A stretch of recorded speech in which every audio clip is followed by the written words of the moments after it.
Is being under Jesus' feet not a nice place?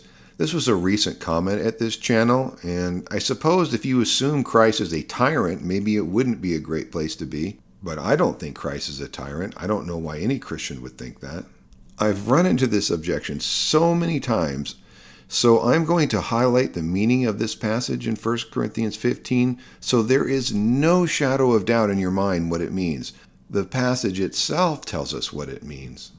But to be fair, this is a very common objection from those who have been indoctrinated into the concept of endless punishment.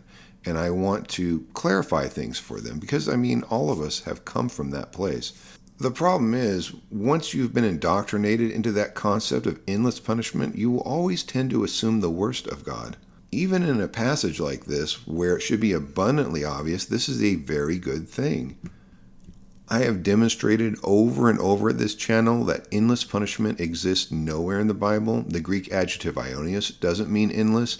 The Latin adjective eternal also doesn't mean endless, unless the context forces that understanding.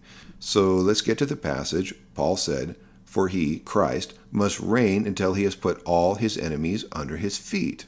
For those indoctrinated into endless punishment, Christ must be crushing his enemies, like he's putting out a cigarette or something, as if these people are worthless to God. But that isn't what this passage means at all. This same Greek preposition appears in Matthew 8:9. "For I am also a man under authority, having under myself soldiers. I tell this one, go, and he goes. And tell another, come, and he comes. And tell my servant, do this, and he does it." Matthew 8:9, to be under the authority of someone. To be under the feet of Christ is to be under the authority of Christ. Christ is the king, remember? If we simply read the entire context of 1 Corinthians 15, this exact same understanding is emphatically confirmed. We read, "For he must reign until he has put all his enemies under his feet." The last enemy that will be abolished is death. For he put all things in subjection under his feet. But when he says all things are put in subjection, it is evident that he is accepted who subjected all things to him. When all things have been subjected to him, then the Son will also himself be subjected to him who subjected all things to him, that God may be all in all. This passage confirms not only once but 4 times that to be under the feet of Christ is to be in subjection to Christ, as in being a loyal subject of the King of Kings.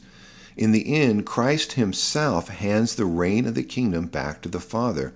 In short, Christ willingly places himself under the feet of the Father that God may be all in all. In fact, Christ always submits himself to the Father in his entire ministry as an example for us. But that is the prophecy, that in the course of this great age of ages, every knee will bow to Christ. We read, "I have sworn by my own name, I have spoken the truth, and I will never go back on my word. Every knee will bend to me, and every tongue will declare allegiance to me." Isaiah 45:23. Interestingly, the New Living Translation is taking their translation from the Greek Septuagint, the very text the apostles quoted from, and therefore viewed as an authoritative translation. Every knee is going to bend, and every tongue is going to declare allegiance to Christ. This is a profoundly good thing that all of Christ's enemies are ultimately in subjection to him. As Christians, we are already under the feet of Christ. We are in subjection to Christ.